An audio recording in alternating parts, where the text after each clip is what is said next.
Hello student, welcome to creative tuition class. Student, जो video लेकर आए हैं वो है MPSC 001 और बुक का नाम है भारत और विश्व, इंडिया एंड वर्ल्ड। जो बुक है आपकी, इसमें से जो चैप्टर की वीडियो लेकर आए हैं वो है थर्ड चैप्टर, उद्देश्य और निर्धारक।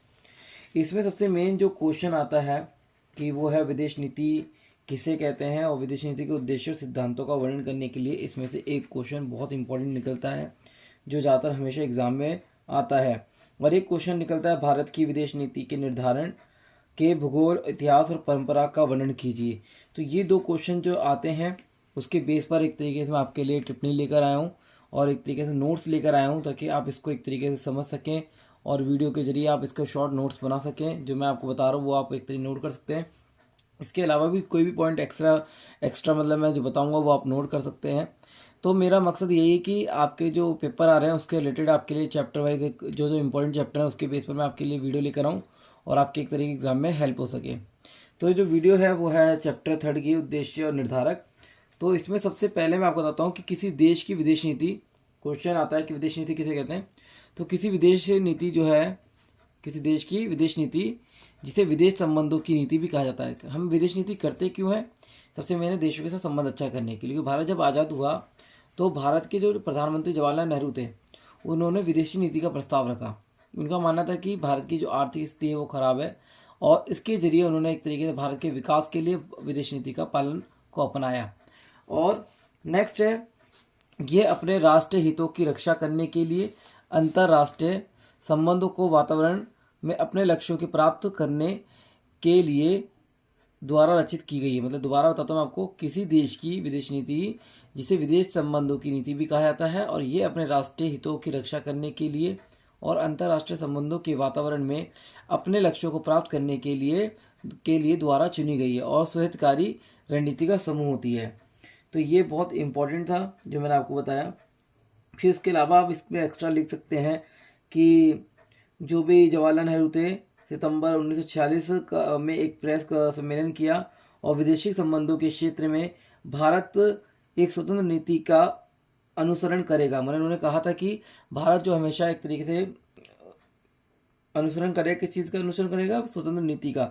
और गुटों की खींचतान से दूर रहते हुए संसार में समस्त पराधीन देशों के आत्मनिर्णय का अधिकार प्रदान करेगा। मतलब एक तरीके से अपना एक अलग से गुट बनाएगा और उसका पालन करता रहेगा।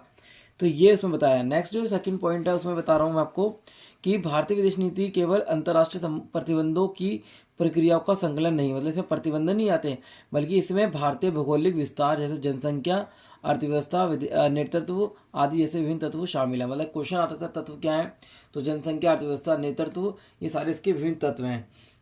अब सबसे मेन तत्व क्या इसमें क्या होता है कि जो भी विदेश नीति का पालन किया था वो भौगोलिक विस्तार को देखकर, और विदेश नीति अपनाई जाती है वो भौगोलिक विस्तार को देखकर बनाई जाती है, जनसंख्या और अर्थव्यवस्था को नेतृत्व में देखकर बनाई जाती है। तो ये सारे इंपॉर्टेंट इसके तत्व हैं जो आपको याद रखने हैं। नेक्स्ट है आपकी विशेषता। ये जो विशेषता मैं आपको बता रहा हूँ उनको भी आप एक्सप्लेन कर सकते हैं, मगर मैं आपको पॉइंट टू पॉइंट बता रहा हूँ इसको। तो यह पहला, शांतिपूर्ण सह अस्तित्व की नीति, कि भारत ने हमेशा शांतिपूर्ण सह अस्तित्व की नीति अपनाई विदेश नीति के माध्यम से। उपनिवेशवाद और साम्राज्यवाद का विरोध करना इसकी विशेषता है। रंग भेद का विरोध करना और अंतर्राष्ट्रीय संस्थाओं का समर्थन।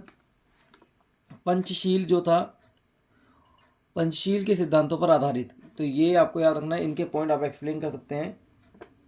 नेक्स्ट है, भारत की विदेश नीति की मूल बातों का समावेश हमारे संविधान के अनुच्छेद 51 में कर दिया गया था, और जिसके अनुसार राज्य अंतर्राष्ट्रीय शांति और सुरक्षा को बढ़ावा देगा। इसके अंतर्गत आपको आगे भी लिखना है, भारत की विदेश नीति का मूल बातों का समावेश अनुच्छेद 51 में कर दिया गया था, और इसके अनुसार जो राज्य अंतर्राष्ट्रीय शांति और सुरक्षा को बढ़ावा देगा और राज्य राष्ट्रों के मध्य न्याय सम्मानपूर्वक संबंधों को बनाए रखने का प्रयास भी करेगा। ये आपको याद रखना है। नेक्स्ट है उद्देश्य। अब उद्देश्य जो है इसके बहुत इंपॉर्टेंट है। तो उद्देश्य सुरक्षा व अखंडता बनाए रखना। तो सबसे मेन है कि इसका मेन ही उद्देश्य था कि सुरक्षा व अखंडता बनाए रखना, अंतर्राष्ट्रीय शांति सुरक्षा और वाद विवाद को हल करना, अंतर्राष्ट्रीय, ये थोड़ा मिस्टेक है, तो अंतर्राष्ट्रीय संगठनों का सहयोग करना और व्यापार को बढ़ावा देना, आर्थिक विकास करना, एक तरीके से इसके उद्देश्य थे। इसके अलावा जो है आप अलावा इसके लिख सकते हैं कि सभी राज्यों को और राष्ट्रों के बीच परस्पर समानपूर्णता संबंध बनाए रखना, अंतर्राष्ट्रीय कानून के प्रति विभिन्न राष्ट्रों के पारस्परिक संबंधों को संधियों का पालन करना, सैनिक गुटबंदियों को सैनिक समझौते से अपने आप को पृथक रखना, उपनिवेशवाद का चाहे वह कहीं भी किसी भी रूप में हो उग्र विरोध करना उसका, और प्रत्येक प्रकार के साम्राज्यवादी भावना का निरुत्साहित करना, और उन देशों की जनता की सक्रिय सहायता करना जो उपनिवेशवाद, जातिवाद, साम्राज्यवाद के पीड़ित है। सभी देशों के साथ व्यापार उद्योग को बढ़ावा देना, सभी देशों के लोगों की सृजनात्मक भावनाओं को उत्पन्न करना। ये एक तरीके से इसमें आप उद्देश्य में एक्स्ट्रा लिख सकते हैं। नेक्स्ट है क्वेश्चन आता है इसका जो आगे भी है इसमें कि भारत की विदेश नीति के सिद्धांत जो है वो क्या है। तो भारत की विदेश नीति का मुख्यतः लक्ष्य राजनीतिक स्वतंत्रता एवं बाहरी सुरक्षा को प्रोत्साहित करने के संदर्भ में राष्ट्रीय हित की रक्षा को बढ़ावा देना है। इसका मेन सिद्धांत यही है। और इसके अलावा भी आप इसमें लिख सकते हैं कि भारत जैसा राष्ट्र जिसने औपनिवेशिक शासन से संबंध से स्वयं को स्वतंत्र किया। देखो आपको पता है कि भारत ने एक तरीके खुद स्वयं को एक तरीके से औपनिवेशिक शासन से स्वतंत्र किया और स्वभावतः ऐसी विदेश नीति का पालन करेगा जिससे उसे अपने स्वतंत्र राष्ट्र के अस्तित्व के साथ समझौता ना करना पड़े, मतलब किसी के साथ समझौता ना करना पड़े और एक तरीके उसका पालन करते रहना। फिर इसके आगे भी लिखते हैं एक सफल विदेश नीति के सहयोग से भारत किसी भी विदेश नीति का आक्रमण को रोक सकता है या प्रतिरोध कर सकता है। भारत की राष्ट्रीय सुरक्षा को समस्त विश्व की सुरक्षा के संयुक्त रूप से कार्य करने की इच्छा के विस्तृत एवं विवेकशील पृष्ठपट पर रखा जाएगा। दूसरे शब्दों में भारत कभी भी यह नहीं चाहता कि उसकी सुरक्षा से दूसरे राष्ट्र स्वयं को असुरक्षित महसूस करें। भारत ने हमेशा से ही सभी राष्ट्रों के साथ मित्रतापूर्ण संबंध रखने चाहे हैं। 20वीं सदी के शुरू के 2 विश्व युद्ध से भयावह युद्धों से बचने के लिए कार्य करती रही है। भारत उन सभी बड़े राष्ट्रों के में शांति और सहयोग को प्रोत्साहित करना चाहता है जिसके बीच राजनीतिक विचारधारा और अन्य मतभेद हैं। तो इसके अलावा जो मैंने आपको बताया वो भी आप एक्स्ट्रा में लिख सकते हैं। इसके अलावा जो है जो सिद्धांत है उसमें सबसे मेन गुटनिरपेक्ष अंतर्राष्ट्रीय समुदाय को गुटनिरपेक्षता की नीति भारत का सबसे महत्वपूर्ण योगदान रहा है कि भारत ने हमेशा गुटनिरपेक्ष नीति का पालन किया है। उसका मानना था कि जब भारत विश्व जो दो भागों में बटा हुआ था तो भारत ने एक तरीके से गुटनिरपेक्ष का पालन किया। उनका मानना था कि हम किसी भी गुट में शामिल नहीं होंगे और अपना गुट खुद बनाएंगे। तो ये इन्होंने गुटनिरपेक्ष नीति का पालन किया और 1961 में एक तरीके गुटनिरपेक्ष का एक तरीके से अपनाया गया और इसमें एक तरीके से 25 देशों ने भाग लिया। नेक्स्ट है पंचशील समझौता जो इसमें किया गया इसी के अंतर्गत। तो पंचशील और शांतिपूर्ण सह अस्तित्व इस सिद्धांत की व्याख्या 29 अप्रैल 1954 के भारत चीन समझौते पर विस्तार से व्याख्या की गई। तो ये इसमें बताना आपको कि 29 अप्रैल 1954 के भारत चीन के समझौते पर विस्तार से व्याख्या की गई है। नेक्स्ट है एक दूसरे की क्षेत्रीय अखंडता को संपूर्णता का आदर करना। ये इसके एक तरीके पंचशील समझौते की बात थी। इसमें 5 बातें रखी गई और एक दूसरे के विरुद्ध आक्रमण न करना, एक दूसरे के मामले में हस्तक्षेप न करना, समानता व परस्पर मित्रता की भावना पैदा करना, शांतिपूर्ण सहअस्तित्व की भावना पैदा करना। तो स्टूडेंट जो मैं आपको बता रहा हूँ ये पॉइंट टू पॉइंट बता रहा हूँ ताकि आप इनको एक्सप्लेन कर सकें और बहुत ही शॉर्ट तरीके से बता रहा हूँ ताकि आप एग्जाम में इनको अच्छी तरीके से लिख सकें। नेक्स्ट जो क्वेश्चन आता है वो है कि इसी प्रकार से मुख्य भारतीय विदेश नीति के निर्धारक विश्लेषण है वो निर्धारक विश्लेषण है क्या। तो पहला है भूगोल।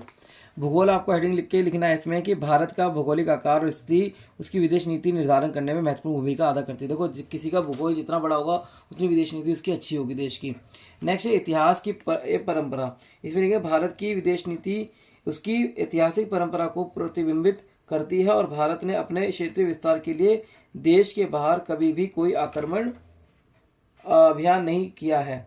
नेक्स्ट के बाद आर्थिक दिशा में लिख सकते हैं आप कि कच्चे माल और प्राकृतिक संपदा का स्वामित्व तथा आर्थिक विकास की अनिवार्यता देश की विदेश नीति के निर्धारण में सहायता प्रदान करती है।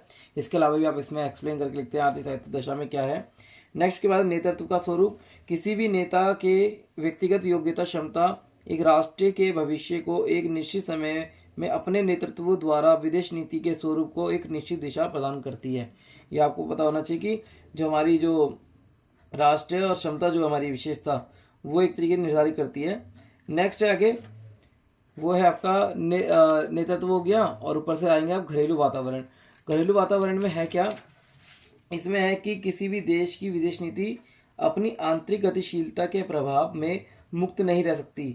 घरेलू अथवा आंतरिक वातावरण से तात्पर्य है शासकीय प्रणाली की प्रकृति, जिसमें राजनीतिक संस्कृति, जिसके अंतर्गत राजनीतिक दल, लोकमत, परंपरा, सरकार की संरचना, प्रबुद्ध नेतृत्व शामिल है। ये बहुत इंपॉर्टेंट है, जिसमें एक तरीके से क्वेश्चन आता है।